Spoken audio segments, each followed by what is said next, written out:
السلام علیکم ورحمۃ اللہ وبرکاتہ، نحمده ونصلی علی رسولہ الکریم، اما بعد، فاعوذ باللہ من الشیطان الرجیم، بسم اللہ الرحمن الرحیم، رب اشرح لی صدری ویسر لی امری واحلل عقدۃ من لسانی یفقہوا قولی۔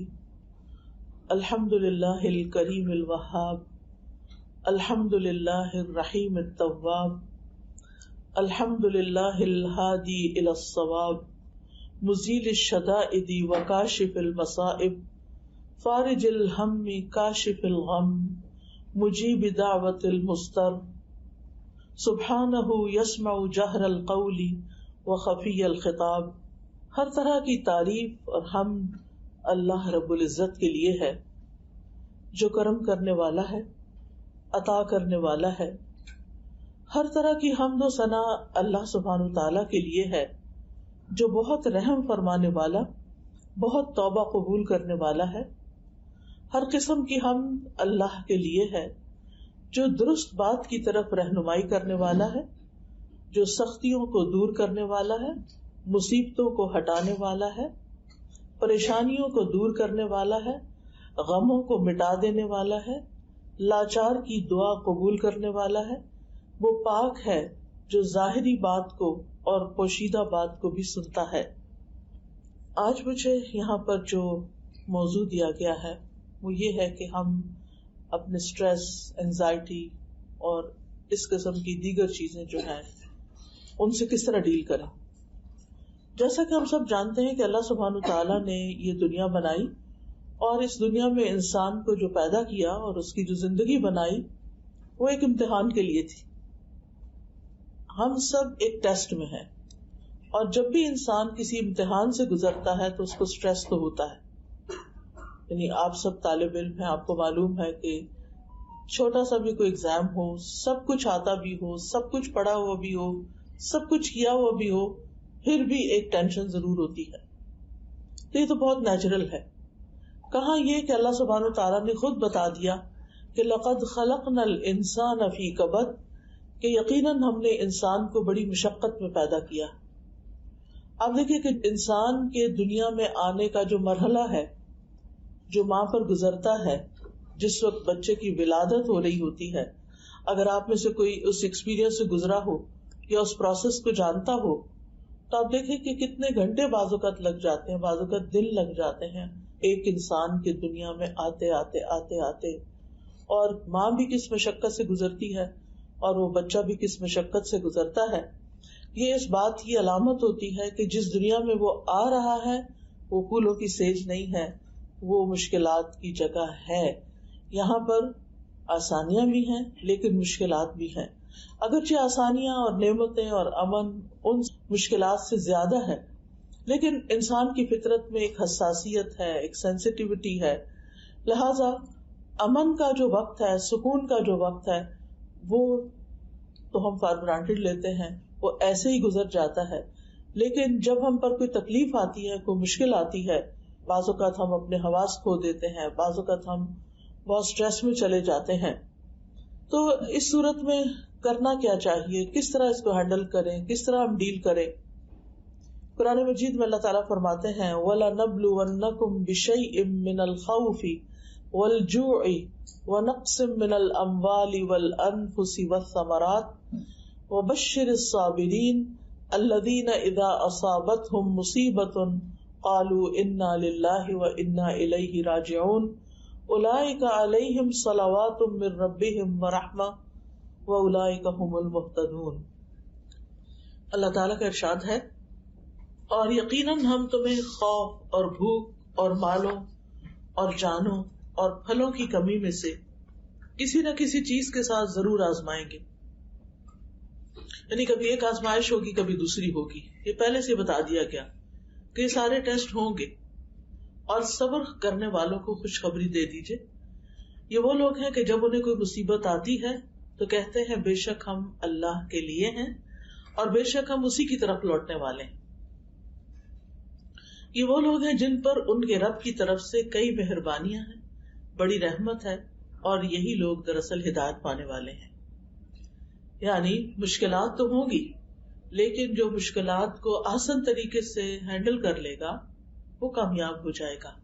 اور اس کا بنیادی نقطہ، سینٹرل پوائنٹ کیا ہے؟ صبر. اللہ سبحانہ وتعالیٰ نے ایک اور جگہ پر فرمایا وَنَبْلُوكُمْ بِالشَّرِّ وَالْخَيْرِ فِتْنَةً وَإِلَيْنَا تُرْجَعُونَ. ہم تمہیں اچھے اور برے حالات سے آزمائیں گے، دونوں طرح سے. یعنی نعمت بھی آزمائش ہوتی ہے، آسانی بھی ایک آزمائش ہوتی ہے، اور بالآخر تمہیں ہماری طرف لوٹ کر آنا ہے. آزمائش کا تعلق ضروری نہیں کہ ہمارے کسی گناہ سے ہو بھی سکتا ہے اور وہ نہیں بھی ہو سکتا. بعض آزمائشیں، بعض تکلیفیں انسان کے اپنے ہاتھوں کی کمائی کا نتیجہ ہوتی ہیں. مثلا بعض بیماریاں جو ہیں وہ انسان کو کیوں لگتی ہیں؟ کیونکہ اس کے اپنی غلطیاں ہوتی ہیں. لیکن بعض دفعہ انسان ہر لحاظ سے اپنے آپ کو ٹھیک رکھتا ہے لیکن پھر بھی اس میں تکلیف آ جاتی ہے.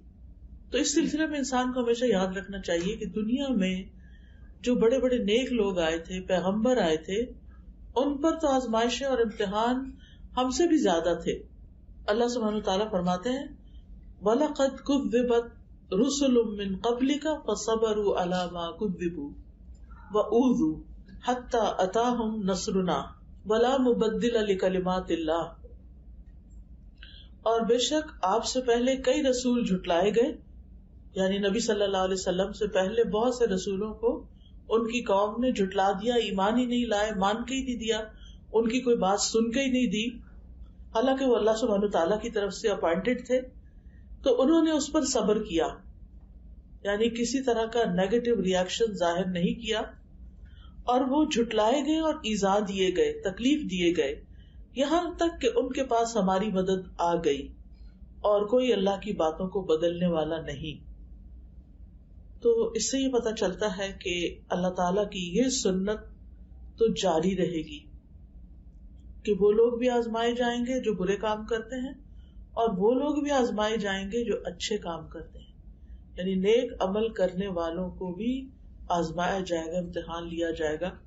نوح علیہ السلام جو بہت ابتدائی پیغمبروں میں سے ہیں، ہم جانتے ہیں کہ وہ 950 سال تبلیغ کرتے رہے، لیکن کس طرح ان پر آزمائش آئی کہ چند لوگوں کے سوا کوئی ان پر ایمان نہیں لایا، مگر وہ اپنا کام کرتے رہے. انہوں نے صبر سے کام لیا. موسیٰ علیہ السلام کے لیے فرعون کی آزمائش تھی. یعقوب علیہ السلام سے یوسف علیہ السلام جدا ہو گئے تو 40 سال کی جدائی انہیں برداشت کرنا پڑی، اور وہ اپنے پیارے بیٹے کی جدائی میں روتے رہے کہ ان کی آنکھیں سفید ہو گئیں. یوسف علیہ السلام کی الگ آزمائش ہو رہی تھی، کبھی ایک طرح کبھی دوسری طرح، کبھی بھائیوں نے کنویں میں پھینک دیا، کبھی وہ مصر کے بازار میں بک گئے، کبھی وہ عزیز مصر کے گھر میں اس عورت سے آزمائے گئے اور بالآخر جیل میں ڈال دیے گئے بغیر کسی قصور کے، اور 9 سال کے قریب وہ جیل میں رہے. پھر بالآخر وہاں سے نکالے گئے، اور اللہ سبحانہ تعالیٰ نے دنیا میں بھی ان کے صبر کا ان کو بہترین بدلہ دیا. ایوب علیہ السلام ہم دیکھتے ہیں قرآن مجید میں کہ ان پر آزمائش آئی بیماری کی، اور روایات میں آتا ہے کہ 18 سال تک وہ سخت قسم کی سکن ڈیزیز میں مبتلا رہے. ایک دن کے لیے بھی اگر کہیں ہاتھ پہ کوئی چیز نکل آئے یا کہیں خارش شروع ہو جائے تو انسان بے چین ہو اٹھتا ہے، کہاں یہ کہ 18 ایئرز تک. لیکن ان کا صبر کتنا مثالی تھا.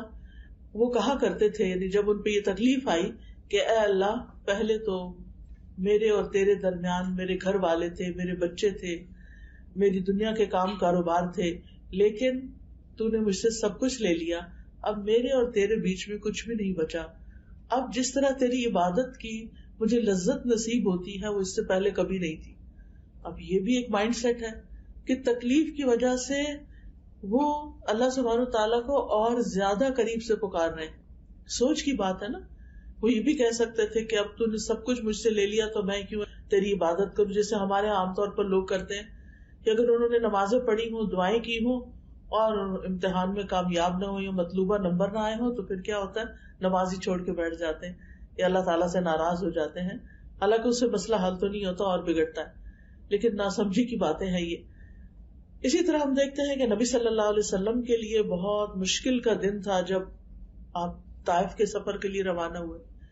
پھر اسی طرح حضرت عائشہ رضی اللہ تعالیٰ عنہا پر ایک الزام لگا تھا اور اس الزام کی وجہ سے وہ 1 مہینے سے زائد عرصے تک روتی رہی اور تکلیف میں مبتلا رہی، حالانکہ وہ نبی صلی اللہ علیہ وسلم کی بہت پیاری بیوی تھی. اسی طرح پچھلی امتوں پر بحیثیت امت بھی بہت تکلیفیں آئیں. اللہ تعالیٰ فرماتے سورۃ البقرہ آیت 214 ام حسبتم ان تدخلوا الجنۃ ولما یأتکم مثل الذین خلوا من قبلکم مستهم البأساء والضراء وزلزلوا حتى يقول الرسول والذین آمنوا معه متى نصر اللہ الا ان نصر اللہ قریب. کیا تم لوگ سمجھتے ہو کہ تم یوں ہی جنت میں داخل ہو جاؤ گے جبکہ ابھی تمہیں اس جیسی تکلیف تو پیش ہی نہیں آئی جو تم سے پہلے گزرے ہوئے لوگوں کو آئی؟ انہیں سختیاں اور تکلیفیں پہنچی اور وہ ہلا مارے گئے، یہاں تک کہ رسول اور وہ لوگ جو ان کے ساتھ تھے ان پر ایمان لائے تھے وہ پکار اٹھے کہ اللہ کی مدد کب آئے گی، سنو بے شک اللہ کی مدد تو قریب ہے. یعنی اللہ کی مدد ضرور آتی ہے لیکن امتحان تو ہوتا ہی ہے. اب سوال ہی پیدا ہوتا ہے کہ یہ امتحان کیوں آتے ہیں، یہ غم اور پریشانیاں کیوں آتی ہیں؟ نمبر 1 انسان کے ایمان کے امتحان کے لیے کہ وہ اللہ سبحانہ تعالیٰ پر کتنا سچا پکا ایمان رکھتا ہے، یعنی خوشحالی میں ہی صرف اللہ کو یاد کرتا ہے یا مشکل میں بھی اللہ تعالیٰ کو یاد کرتا ہے. اگر کوئی شخص تکلیف کے وقت اللہ تعالیٰ کی طرف رجوع کرتا ہے اور آزمائش میں اللہ تعالیٰ سے مدد مانگتا ہے تو ایسا شخص ایک اگلے ہائر لیول پہ چلا جاتا ہے اور وہ اپنے ایمان کی سچائی کا ثبوت دیتا ہے. دوسری وجہ انسان کو بلند درجات دینے کے لیے، حدیث میں آتا ہے کہ بندے کے لیے اللہ کے ہاں ایک بہت اونچا مقام ہوتا ہے لیکن وہ اپنے عمل کی وجہ سے وہاں تک نہیں پہنچ سکتا، یعنی اس کی عبادت یا باقی اعمال کم ہوتے ہیں. تو اللہ تعالیٰ اسے اپنے جسم یا مال یا اولاد کی آزمائش میں ڈال دیتا ہے. ابو داؤد کہتے ہیں کہ پھر اللہ تعالیٰ اسے صبر کی توفیق بھی دیتا ہے حتیٰ کہ وہ انسان اس صبر کی وجہ سے اس بلند ترین مقام پہ جا پہنچتا ہے. تو یہ ایک ریزن ہوتی ہے انسان کے اوپر سخت امتحان کی کہ اللہ سبحانہ تعالیٰ اس کو ایک اعلیٰ منزل دینا چاہتے ہیں لیکن اس کے عمل ایسے نہیں ہوتے کہ اعمال کی بنیاد پر وہاں پہنچے، لہٰذا اس پر آزمائش آتی ہے جس پہ وہ صبر کرتا ہے اور بلند درجے پاتا ہے. پھر اسی طرح اللہ تعالیٰ کی طرف سے اس انسان کے لیے بھلائی کا ارادہ ہوتا ہے. حدیث میں آتا ہے من یرد اللہ بہ خیرا یصب منہ، اللہ جس کے ساتھ بھلائی کا ارادہ کرتا ہے اسے مشکل میں ڈال دیتا ہے، مصیبت میں ڈال دیتا ہے. کیوں؟ اس لیے کہ انسان میچور ہو ہی نہیں سکتا. آپ نے کبھی دیکھا ہوگا کچی اینٹیں اور پکی اینٹیں، کبھی بھٹا دیکھا ہوگا جس میں اینٹیں پک رہی ہوتی ہیں. اس سے پہلے وہ لوگ مٹی کو گارے کو بنا کے اور اس سے سانچے سے نکال کے اینٹیں رکھے ہوئے ہوتے ہیں، پھر وہ کسی درجے میں سوکھتی ہیں، پھر ان کو بھٹی کی نظر کرتے ہیں اور وہ کئی دن تک ان کے نیچے آگ جلائی جاتی ہے، پھر وہ اتنی پکی اینٹیں ہو جاتی ہیں کہ پھر ان کے اوپر پوری عمارتیں کھڑی کر دی جاتی ہیں. تو بالکل اسی طرح انسان میچور نہیں ہوتا، کچا ہی رہتا ہے، اس کے اندر پختگی نہیں آتی، وہ بڑے کام کرنے کے قابل نہیں ہوتا جب تک وہ مشکلات سے نہیں گزرتا. اسی لیے آپ اگر ریشو دیکھیں عام طور پر تو جو بچے مشکلات سے نکلتے ہیں پڑھائی میں اور آگے بڑھنے کی ہرس میں، جو ان میں سے آ جاتے ہیں آگے، وہ بہت محنتی ہوتے ہیں بنسبت ان بچوں کو جن کو بہت لاڈ پیار ملا ہوتا ہے، چھوٹی چھوٹی چیز سے گھبرا جاتے ہیں. تو انسان کو اس زندگی میں کچھ کرنے کے لیے بہت سا صبر چاہیے ہوتا ہے، بہت سی محنت چاہیے ہوتی. اب آپ دیکھیے کہ جن لوگوں نے بڑی بڑی ایجادات کی ہیں انہوں نے اپنی پوری زندگی اس کام میں کپا دی.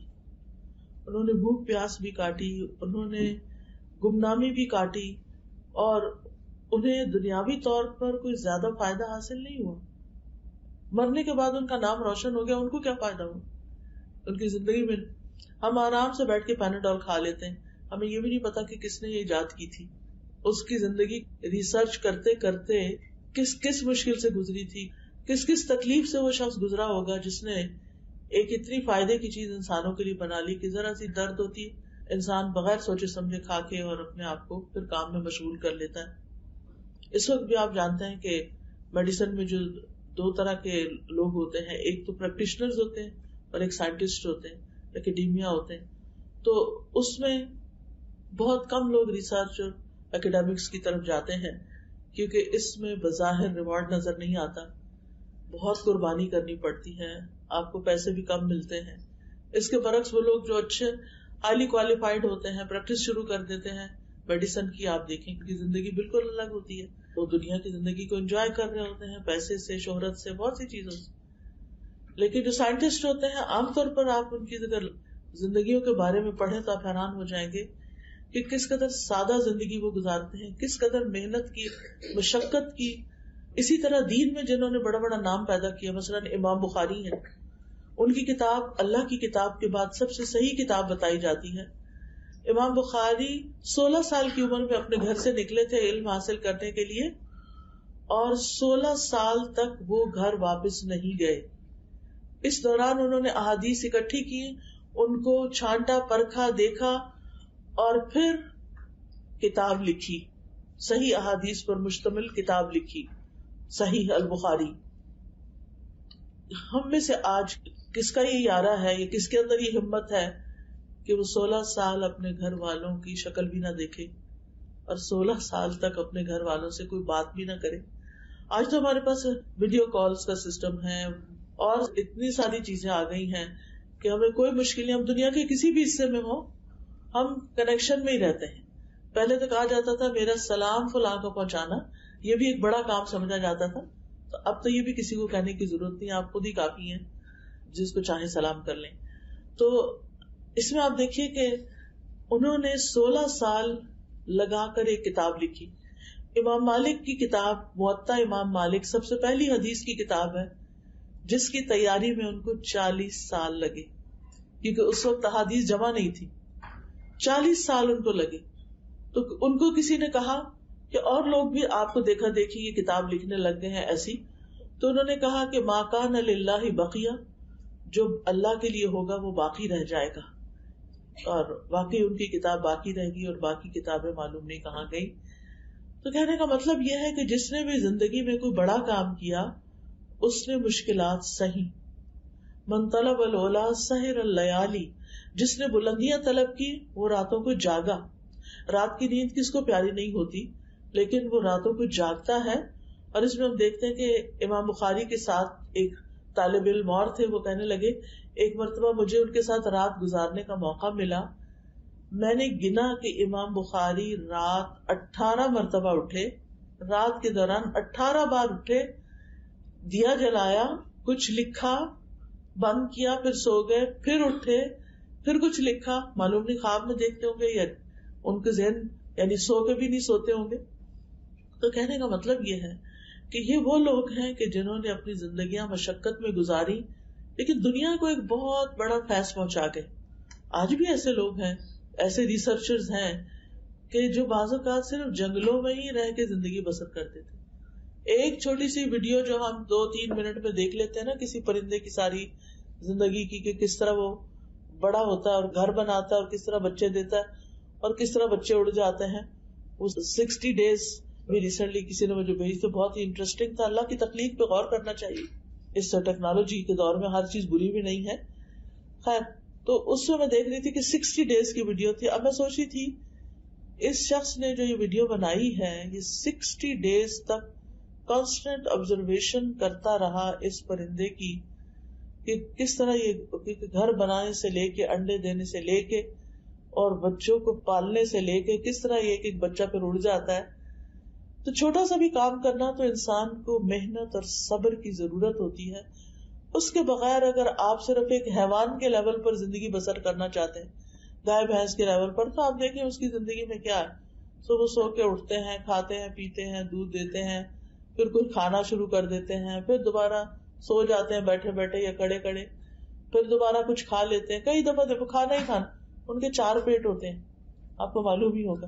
اور کام ان کا کیا صرف ہمارے لیے دودھ بنانا یا پھر اپنے بچے پیدا کرنا اور ان کے بچے کچھ ان کا دودھ پی لیتے ہیں. تو اب آپ سوچئے کہ ایک وہ زندگی ہے کہ جس میں آپ اٹھیں، کھائیں پیئیں اور سو جائیں اور پھر اٹھیں، کھائیں پیئیں اور کہیں نکل جائیں اور اٹھیں، کھائیں پیئیں اور پھر. تو یہ زندگی تو حیوانوں کی زندگی ہوتی ہے، انسانوں کی تو نہیں ہوتی. لیکن ظاہر ہے کہ انسانوں کو جب کوئی کام کرنا پڑتا ہے تو اس میں انہیں مشقت ہوتی ہے.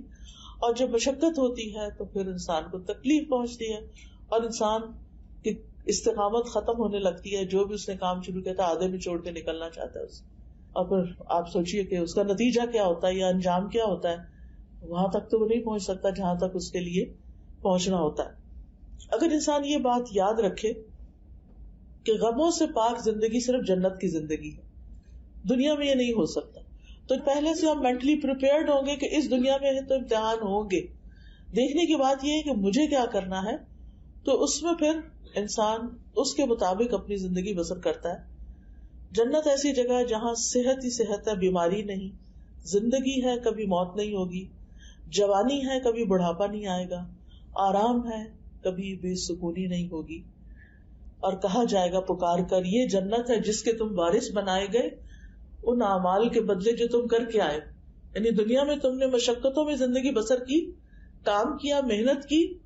ظاہر ہے کہ اٹھ کے وضو کرنا ہی ایک بڑا مشکل کام لگتا ہے, پھر اس کے بعد نماز پڑھنا, نماز میں بھی صرف فرض نہیں نوافل کا اہتمام کرنا.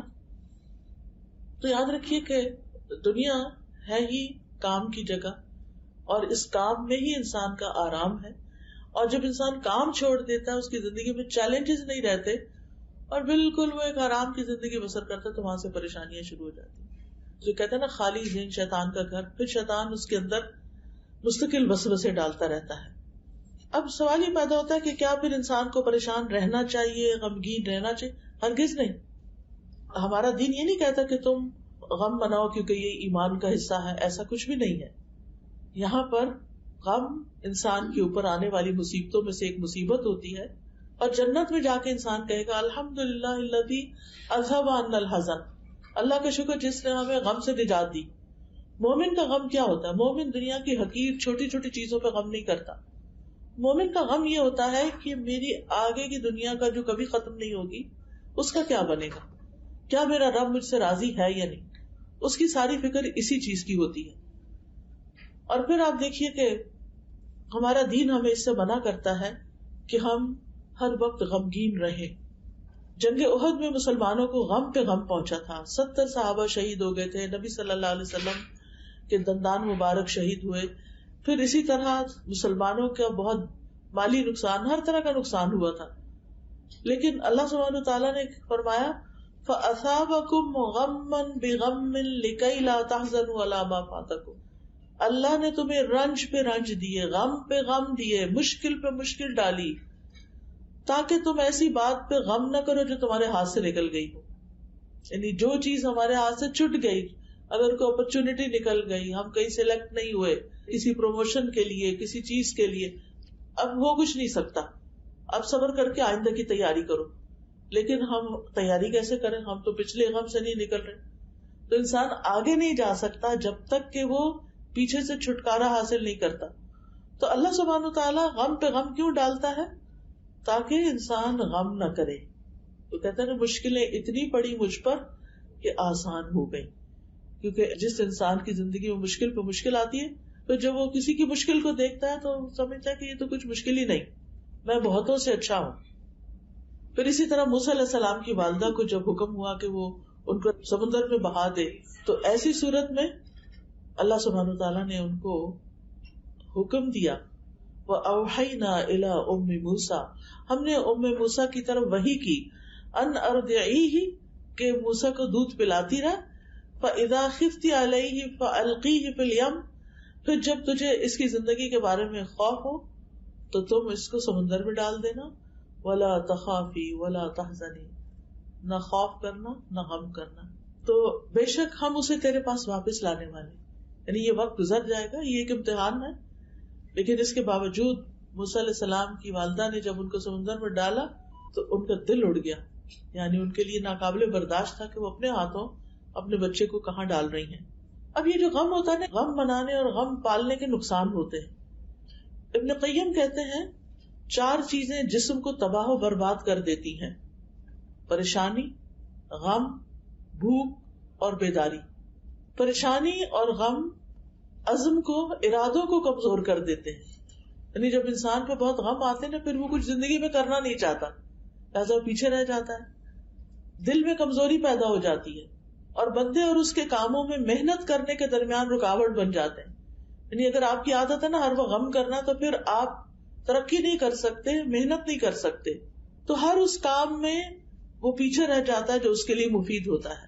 یہ غم سفر کا راستہ کاٹ دیتے ہیں، اس کو پیچھے کی طرف واپس پلٹا دیتے ہیں، رکاوٹ بن کر اس کا سفر روک دیتے ہیں، یا اس کے لیے علم سے رکاوٹ بن جاتے ہیں. تو یہ چیزیں سفر پر جانے والے کے لیے بہت بھاری ہیں. یعنی مقصد کیا ہے کہ اگر انسان غم ہی کرتا رہتا ہے تو پھر آگے نہیں بڑھ سکتا. ابراہیم بن ادم کہتے ہیں غم دو طرح کے ہوتے ہیں، ایک غم تمہارے حق میں ہے، ایک غم تمہارے خلاف ہے. جو غم حق میں ہے وہ آخرت کا غم ہے کہ وہاں کے بارے میں فکر مند ہونا چاہیے، اور ایک غم آخرت کا، اور دوسرا وہ غم جو تمہارے خلاف ہے وہ دنیا کی رونق کا غم ہے کہ وہ کیوں نہیں نصیب ہوئی. اب آپ دیکھیے کہ پھر کریں کیا. غم تو آتے ہیں، پریشانیاں تو آتی ہیں. سب سے پہلا کرنے کا کام یہ ہے کہ ہمیں اپنے رب سے مضبوط تعلق قائم کرنا چاہیے. اپنے غموں، دکھوں، تکلیفوں، پریشانیوں کی فریاد اپنے رب کے سامنے. ہم پوری دنیا کو سناتے ہیں کہانیاں اپنی، اللہ کے سامنے نہیں رکھتے. ہمارے کے آگے روتے ہیں، ہم اللہ کے آگے نہیں روتے. ہم سجدے میں نہیں روتے، ہم دعا میں نہیں روتے، ہم تنہائی میں اللہ سے باتیں نہیں کرتے. نتیجہ کیا ہوتا ہے؟ جن بندوں کے سامنے ہم غم رکھتے ہیں، کبھی وہ ہمیں تسلی دیتے ہیں اور کبھی ہمیں الٹا ڈانٹ دیتے ہیں، اور کبھی وہ ہماری بات ہی نہیں سمجھتے. حاصل کچھ بھی نہیں ہوتا. لیکن اللہ تعالیٰ تو ہمارے دلوں کے حال تک جانتا ہے. یعقوب علیہ السلام سے جب یوسف علیہ السلام جدا ہوئے تو انہوں نے کیا کہا؟ انما اشکو بثی وحزنی الی اللہ. میں اپنے غم اور دکھ کی فریاد اللہ سے کرتا ہوں. اور کرنا بھی ایسے ہی چاہیے کہ انسان اپنے غموں کو اللہ کے سامنے رکھے. حدیث میں آتا ہے اللہ تعالیٰ فرماتے ہیں میں اپنے بندے کے ساتھ اس کے گمان کے مطابق ہوتا ہوں جو وہ میرے بارے میں رکھتا ہے. یعنی اگر اس کی تھنکنگ پازیٹو ہوگی تو اس کو ایسا ہی رسپانس ملے گا، اور اگر نیگیٹو ہوگی تو اس کو ویسا ہی رسپانس ملے گا. پھر یہ کہ ہماری جتنی بھی ضرورتیں ہیں، جتنی بھی چیزیں ہم چاہتے ہیں کہ زندگی میں ہمیں ملیں، وہ سب ہمیں اللہ کے سامنے رکھنی چاہیے. قرآن مجید میں آتا ہے امن یجیب المضطر اذا دعاہ ویکشف السوء. کون ہے جو لاچار کی فریاد رسی کرتا ہے اور اس سے تکلیف دور کر دیتا ہے؟ صرف اللہ. لوگوں کے شکوے کچھ اور لوگوں سے نہیں کرنا، ان سے واپس نہیں کرنا کیونکہ وہ معاملات کو الجھا دیتے ہیں. صرف اللہ سے شکوے کرنا ہے، اللہ کے آگے گڑ گڑانا ہے، اور مشکل وقت میں اللہ پر بھروسہ کرنا ہے، اللہ پر ہی توکل کرنا ہے. اللہ ہے نا، اللہ کر دے گا. اللہ تعالیٰ کو کوئی چیز نہیں روکتی. اللہ تعالیٰ کے لیے کوئی کام کرنا مشکل نہیں. اللہ سبحانہ و تعالیٰ تو میرے دل کی بات بھی سنتا ہے. اگر میں زبان سے اور رو کے دعا کرتا ہوں تو کیوں نہیں سنے گا؟ اس کا تو وعدہ ہے وَإِذَا سَأَلَكَ عِبَادِي عَنِّي فَإِنِّي قَرِيبٌ أُجِيبُ دَعْوَةَ الدَّاعِ إِذَا دَعَانِ فَلْيَسْتَجِيبُوا لِي وَلْيُؤْمِنُوا بِي. کہ جب آپ سے میرے بندے میرے بارے میں پوچھیں تو انہیں بتا دیجیے میں تو قریب ہوں. انی قریب اجیب ہوں، میں جواب دیتا ہوں. دعوت الداعی، پکارنے والے کی پکار کا. گویا جب بھی ہم کہتے یا اللہ تو اللہ تعالیٰ ہمیں جواب دیتا ہے اے میرے بندے بتا تو کیا چاہتا ہے. اگرچہ اللہ کو پتا ہے ہم کیا چاہتے ہیں، لیکن اللہ تعالیٰ ہمارے منہ سے سننا چاہتا ہے کیونکہ دعا ایک عبادت ہے. اور جب ہم اپنے منہ سے اپنی بات بیان کرتے ہیں تو ہمارا دل ہلکا ہو جاتا ہے. لوگوں کے سامنے جب ہم بیان کرتے ہیں تو کبھی اور بھی بوجھل ہوتا ہے کہ ڈر ہوتا ہے یہ مسئلہ کہیں بگڑ ہی نہ جائے، کسی اور کو ہی نہ بتا دے. مشکل حالات میں اللہ پہ بھروسہ کرنا سیکھیے، اپنے معاملات اللہ کے سپرد کیجیے. یعنی ہم انسان مشکل نہیں دور کر سکتے، اللہ کے لیے کچھ مشکل نہیں. وہ وہاں سے رستہ دکھاتا ہے جہاں سے انسان سوچ بھی نہیں سکتا. قرآن مجید سورۃ الطلاق کی آیت 3 میں آتا ہے وَمَن يَتَوَكَّلْ عَلَى اللَّهِ فَهُوَ حَسْبُهُ إِنَّ اللَّهَ بَالِغُ أَمْرِهِ قَدْ جَعَلَ اللَّهُ لِكُلِّ شَيْءٍ قَدْرًا. جو شخص اللہ پہ بھروسہ کرے تو اللہ اس کے لیے کافی ہے. اللہ اپنے کام پورے کر کے رہتا ہے. اللہ نے ہر چیز کا ایک اندازہ مقرر کر رکھا ہے، ہر چیز کا ایک وقت ہے. جیسے آپ بیج ڈالتے ہیں تو درخت کا پھل آنے میں ایک وقت لگتا ہے، لیکن آپ دیکھیں جیسے ہو سکتا ہے آپ کے گھر میں کہیں چیکو کا درخت لگا ہوا. میں کبھی دیکھتی نا کہ ایسے درخت تو بہت پھل لاتے ہیں. یا کبھی شہتوت کا درخت دیکھا جب وہ پھل لاتا ہے کس قدر بھرا ہوا ہوتا ہے, کتنا پھل ہوتا ہے اس کا. میں سوچتی ہوں کہ اس کی اوریجن کیا ہے, اس کا روٹ کیا ہے, کتنے بیج ڈالے گئے ہوں گے, ایک بیج, اور پھر اس سے اتنا بڑا درخت, اور اس پر اتنا زیادہ فروٹ, ایک بیج کے اندر اتنا پوٹینشیل. اور انسان کی مثال تو حدیث میں درخت سے ہی دی گئی ہے کہ ایور گرین درخت. مومن کی مثال ایسے ہی ہے جیسے ایور گرین درخت ہو. مومن کبھی سوکھتا نہیں, مومن پہ خزاں نہیں آتی, مومن غموں سے گھبراتا نہیں, مومن حل جانتا ہے, مومن اللہ کا دامن تھام لیتا ہے. لیکن جو دعا ہم نے کی وہ سنی گئی, وہ یقیناً سنی گئی, قبول بھی ہو گئی. اس کا نتیجہ ہم کچھ عرصے بعد دیکھیں گے. ان اللہ بالغ امرہ قد جعل اللہ لکل شیء قدرا. بے شک اللہ نے ہر چیز کا ایک اندازہ مقرر کر رکھا ہے, اس لیے وہ اپنے وقت پر ہی کام ہوگا. اس وقت تک کے لیے ہم کیا کریں؟ صبر اور دعا سے کام لیں, کیونکہ ان دو چیزوں سے اجر بڑھتا رہتا ہے. پھر اس بات پر یقین کرنا کہ ہر تنگی کے بعد آسانی ہے. فَإِنَّ مَعَ الْعُسْرِ يُسْرًا, إِنَّ مَعَ الْعُسْرِ يُسْرًا. تنگی کے بعد آسانی ہے, پھر تنگی کے بعد آسانی ہے. اور یہ یاد رکھنا کہ ہر تنگی کے ساتھ دو آسانیاں ہیں, کیونکہ 2 دفعہ آسانیوں کا ذکر آیا ہے. پھر اچھا وقت آنے کا انتظار کرنا, مایوس نہیں ہونا, موت کا ہی نہیں سوچنے لگ جانا, مرنے کی باتیں نہیں کرنا, ہوپ فل رہنا. کیونکہ ہمارے سر میں شدید درد تو ہم کہتے ہیں بس پتہ نہیں ہم بچیں گے کہ نہیں, پھر پھٹ ہی نہ جائے رکھ, سر میں سے کچھ پھٹ گیا تو علاج بھی کوئی نہیں اس کا. لیکن امید اچھی رکھنا, سوچ اچھی رکھنا, دعائیں جو اللہ نے سن لی آپ کے لیے ذخیرہ کر دی, اس کے بارے میں سوچ اچھی رکھنا. پھر اسی طرح اللہ تعالیٰ کے احکامات کی حفاظت کرنا. نبی صلی اللہ علیہ وسلم نے فرمایا احفظ اللہ یحفظک, تم اللہ کے احکام کی حفاظت کرو, اللہ تعالیٰ تمہاری حفاظت کرے گا. اور اس میں سب سے پہلا حکم کون سا ہے؟ نماز. تو نماز پڑھنے والے کو اللہ کی رحمت ملتی ہے. نبی صلی اللہ علیہ وسلم نے فرمایا جب تم میں سے کوئی آدمی نماز کے لیے کھڑا ہوتا ہے تو رحمت الہی اس کی طرف متوجہ ہو جاتی ہے, یعنی اللہ سبحانہ وتعالیٰ آپ کی طرف توجہ فرماتا, اور نماز کے بعد پھر آپ جو دعا کرتے ہیں وہ دعا بھی قبول ہو جاتی ہے. خصوصاً فجر کی نماز کی حفاظت کرنے والا اللہ کی امان میں ہوتا ہے. چاشت کی 4 رکعت نماز پڑھنا دن بھر اللہ کی حفاظت ملتی ہے. دوسری اہم چیز کرنے کے کاموں میں سے, یعنی پہلا تھا اللہ کے ساتھ اپنا تعلق مضبوط کرنا, امید رکھنا, آسانی رکھنا, یقین رکھنا کہ اللہ تعالیٰ ضرور مدد کرے گا, اللہ کا تقوی اختیار کرنا, اللہ پہ توکل کرنا, ہر نیکی اللہ ہی کے لیے کرنا. دوسرا ہے قرآن سے متعلق مضبوط کرنا. قرآن ایمان والوں کے لیے شفا اور رحمت ہے. اللہ تعالیٰ نے ہمارے لیے قرآن کی شکل میں ایسی روحانی بیماریوں کے لیے شفا رکھ دی ہے اور اس کے لیے بھیجی ہے یہ کتاب. یہ الگ بات ہے کہ ہم اس سے فائدہ نہیں اٹھاتے. یہ کتاب اللہ کی رحمت لانے والی بابرکت کتاب ہے. اللہ تعالیٰ فرماتے ہیں وَهَذَا كِتَابٌ أَنزَلْنَاهُ مُبَارَكٌ, یہ کتاب جو ہم نے اتاری ہے بڑی بابرکت ہے.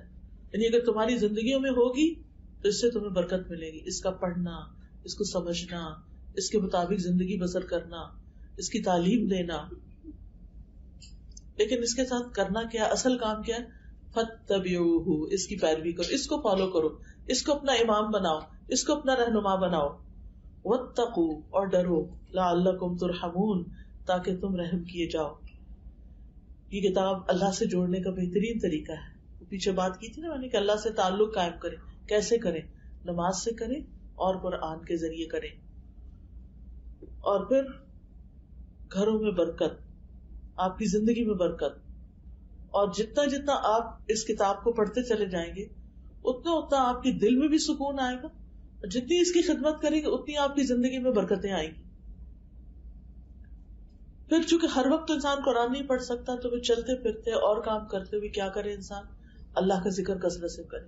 اور خاص طور پر جو مشکل اگر آئی ہے تو اس کے لیے یا حی یا قیوم, برحمتک استغیث یا ذا الجلال والاکرام یا بدیع السماوات والارض یا اللہ یا رحمان یا رحیم.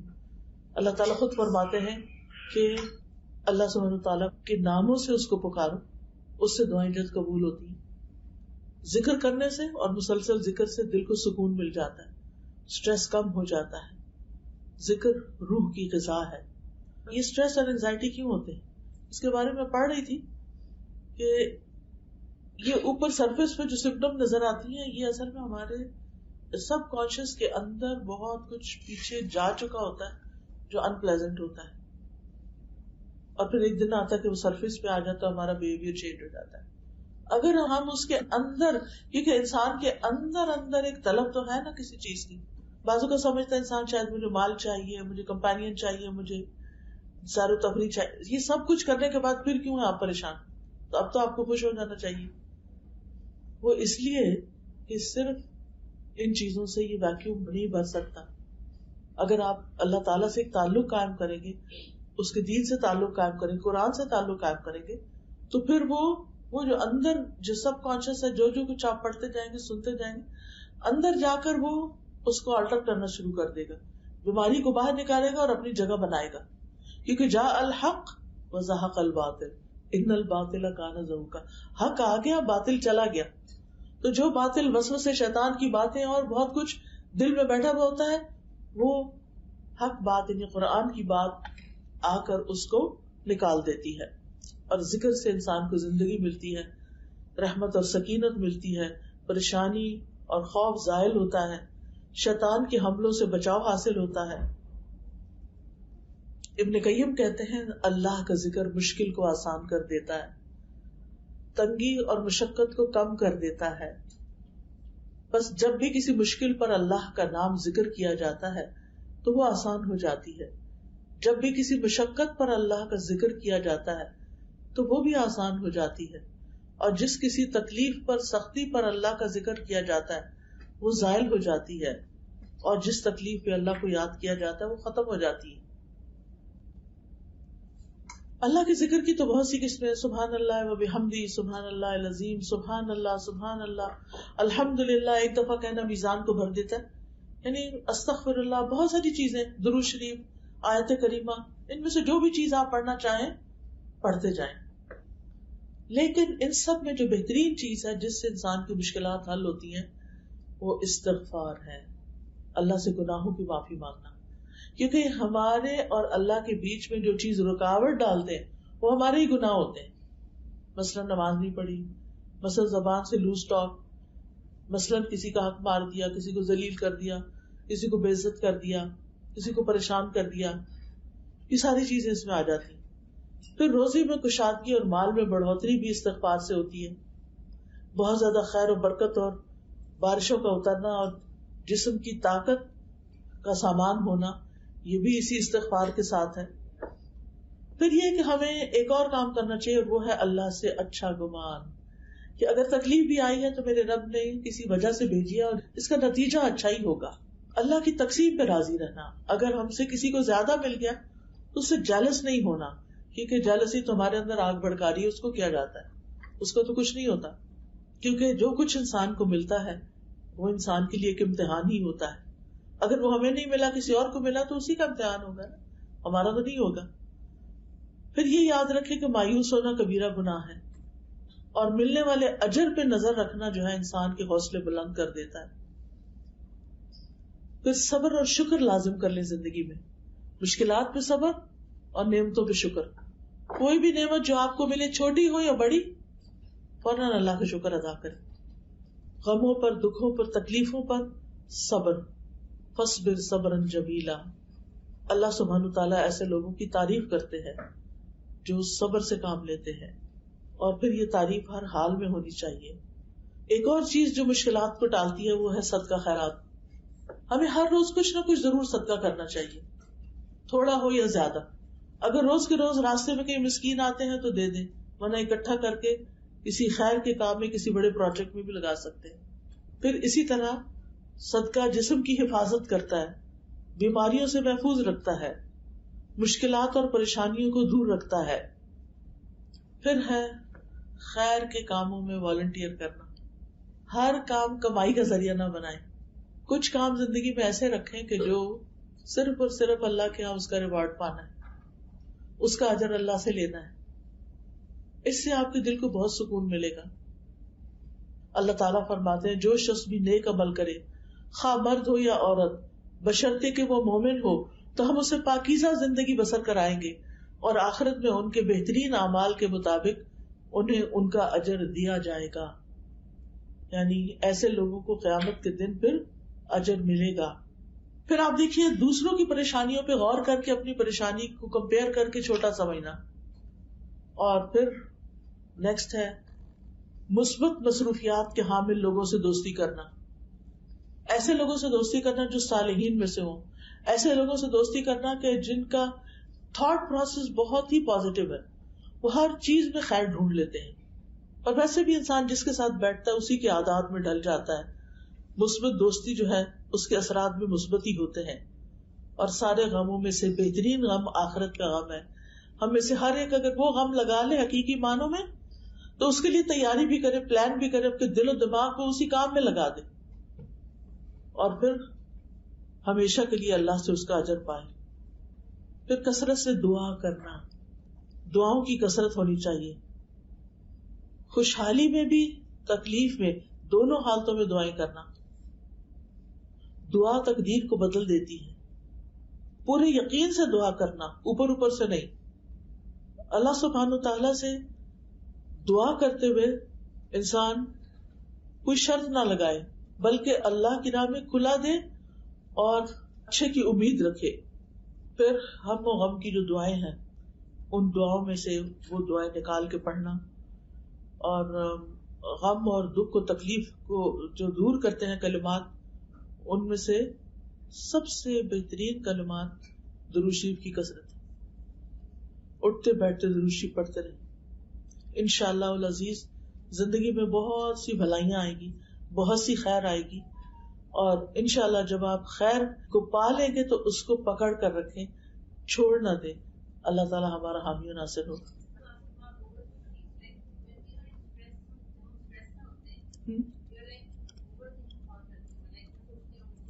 ہاں, اس کا میں ایک علاج آپ سب کو بتاتی ہوں, نوٹ کر لیں. ہے تو دعا, مجھے بہت فائدہ ہوا اس کا, کیونکہ میرے پہ بہت ساری ذمہ داریاں ہوتی ہیں, ایک کام کے بعد ایک کام, ایک چیز کے بعد ایک چیز. یعنی مینٹلی میں بہت زیادہ آکیوپائڈ ہوتی ہوں. اگر فزیکلی میں کچھ نہیں بھی کر پاتی تو مینٹلی بہت آکیوپائڈ ہوتی ہوں. اس کی وجہ سے پھر میں بھی اوور تھنک کرنے لگ جاتی تھی اور ریلیکس نہیں ہو پاتی تھی. نبی صلی اللہ علیہ وسلم نے ایک دعا سکھائی ہے کہ اگر جیسے نماز میں ہماری خشوع نہیں ہوتا نا, اور بار بار دھیان ادھر جاتا ادھر جاتا, پتہ ہی نہیں چلتا, نماز بھول جاتی, اور تو نماز کے اندر بھی اور نماز کے باہر بھی 3 دفعہ یہ دعا پڑھیں, اعوذ باللہ السمیع العلیم من الشیطان الرجیم من ہمزہ ونفخہ ونفثہ, تا کے ساتھ 3 دفعہ یہ دعا پڑھنی ہے. اعوذ باللہ السمیع العلیم من الشیطان الرجیم من ہمزہ ونفخہ ونفثہ. اعوذ باللہ السمیع العلیم من الشیطان الرجیم من ہمزہ ونفخہ ونفثہ. ایسے کر کے دل کے اوپر تھوکنا ہے. تھوکنے سے مراد یہ کہ ایک تو کہتے ہیں نا چھو, ایسے نہیں, تھو تھو تھو, جس میں ہلکی پھلکی تھوک بھی آ جائے بیچ میں سے. اتنا مجھے اس دعا کا فائدہ ہوا, میں ہر روز صبح فجر کے بعد پڑھتی ہوں اور دن بھر اتنی کام اور ریلیکس, اور وہ ورنہ پہلے اتنی انگزائٹی ہو جاتی تھی, اچھا یہ تو ہوا نہیں, ابھی اگلا کب ہوگا اور یہ کب ہوگا, اگر ٹریول کر رہے ہیں تو کب پہنچیں گے, کیا یہ خواہ بخواہ کے بیچے فائدہ تو کچھ نہیں. اب آپ دیکھیں کہ جب آپ ریلیکس ہوتے ہیں تو آپ اپنے آس پاس کو انجوائے کرتے ہیں, کوئی انسان ہے آپ کے ساتھ, اس کی بات سنتے ہیں, اس سے تبادلہ خیال کرتے ہیں, کسی کی مدد کرتے ہیں, یعنی 100 کام ہوتے ہیں. اور کچھ درخت دیکھ دیکھ کے خوش ہوتے رہتے ہیں, اللہ کی کریشن دیکھ کے خوش ہوتے ہیں. یعنی لائف کو انجوائے کرنا چاہیے. جب ہم غم میں, دکھ میں, اسٹریس میں, انگزائٹی میں, پریشانی میں, تناؤ میں, ڈپریشن میں ہوتے ہیں تو ہم زندگی انجوائے کر سکتے ہیں. اور زندگی آسان نہیں ہے, زندگی میں تو ٹیسٹ ہوں گے ہی, لیکن ہمیں اس کے ساتھ ڈیل کرنا آنا چاہیے. اسی طرح اگر آپ کو زیادہ ہو رہا ہے کوئی مسئلہ تو پھر ربی اعوذ بک من ہمزات الشیاطین واعوذ بک ربی ان یحضرون ساتھ پڑھ لیں. کچھ دن آپ ہر نماز کے بعد یہ 3 دفعہ پڑھ لیں، پھر آپ روٹین بنا لیں 1 دفعہ فجر میں من سے نماز. اور ضروری نہیں کہ نماز کے بعد، اینی ٹائم آپ پڑھ سکتے ہیں اس کو، لیکن انشاءاللہ. کیونکہ ہوتا یہ کہ شیطان ہمارا دشمن ہے. اللہ تعالیٰ بھی فرماتے ہیں قرآن مجید میں تمہارا دشمن ہے تم اسے دشمن سمجھو، لیکن ہم سمجھتے نہیں ہیں. ہم کہتے ہیں وہ کیا کر لے گا ہمارا، ہم خود ہی بہت اسٹرانگ ہیں. ہم اتنے اسٹرانگ نہیں ہیں، وہ ہمیں چاروں طرف سے گھرتا ہے. اس نے کہا تھا ثم لآتینہم من بین ایدیہم ومن خلفہم وعن ایمانہم وعن شمائلہم، کہ میں ان میں سے اکثریت کو اپنے راستے پہ لے جاؤں گا، ان کے آگے سے آؤں گا، پیچھے سے آؤں گا، دائیں سے آؤں گا، بائیں سے آؤں گا. وَلَا تَجِدُ أَكْثَرَهُمْ شَاكِرِينَ، اور ان میں سے اکثریت کو آپ شکر گزار نہیں پائیں گے. شکر ادا کرنے کے لیے نعمتوں کو جاننا دیکھنا ضروری ہوتا ہے. جب ہماری آنکھوں کو ہماری نعمتیں ہی نظر نہیں آتی تو ہم نے شکر کیا کرنا. تو یہ یعنی شیطان کا ایک بہت بڑا ہتھیار ہے کہ ہمارے اندر ایسے وسوسے، ایسے خیالات، ایسی باتیں ڈالنا شروع کر دیتا ہے کہ جس کی وجہ سے پھر ہم خواہ پریشانی کا شکار ہو جاتے ہیں.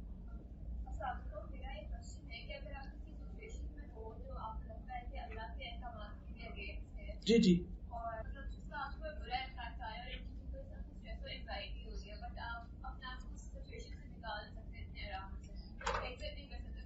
جتنا جلد نکل سکے نکل جائیں. بعض چیزیں اوور نائٹ نہیں ہوتی. پہلے ہم ارادہ بناتے ہیں، پھر ہم اس کے بارے میں پڑھتے ہیں، دیکھتے ہیں کہ اس چیز کے ساتھ کس طرح ڈیل کیا جا سکتا ہے. پھر آپ سٹیپ بائی سٹیپ کرتے ہوئے پھر اپنے آپ کو پل بیک کریں. لیکن یہ نیت ضرور رکھیں کہ میں نے اس میں سے نکلنا ہے، کیونکہ اس میں میرا نقصان ہے. جو شخص گناہوں کو زہر کی طرح سمجھتا ہے وہ کبھی بھی ان کے قریب نہیں پٹکتا. اگر کہیں اس طرف پہنچ ہی جائے تو جلد اس سے نکل آتا ہے. تو اللہ سبحانہ وتعالیٰ سے دعا ہے کہ اللہ تعالیٰ ہمیں بھی کچھ کرنے کی توفیق عطا فرمائے اور ہمارے اندر علم کا شوق ہر شوق سے بڑھا دے. اور پھر علم سیکھیں بھی تو اللہ کی خاطر اور عمل کی نیت سے سیکھیں. اللہ سبحانہ وتعالیٰ آپ سب کو بہترین جزائے خیر دے اور آپ کے علم، وقت اور کوشش اور آپ کے سکھانے والوں کی زندگی، صحت اور ہر چیز میں، اولاد میں اور اعمال میں برکت ڈالے. جزاکم اللہ خیرا. بارک اللہ فیکم. السلام علیکم و رحمۃ اللہ وبرکاتہ.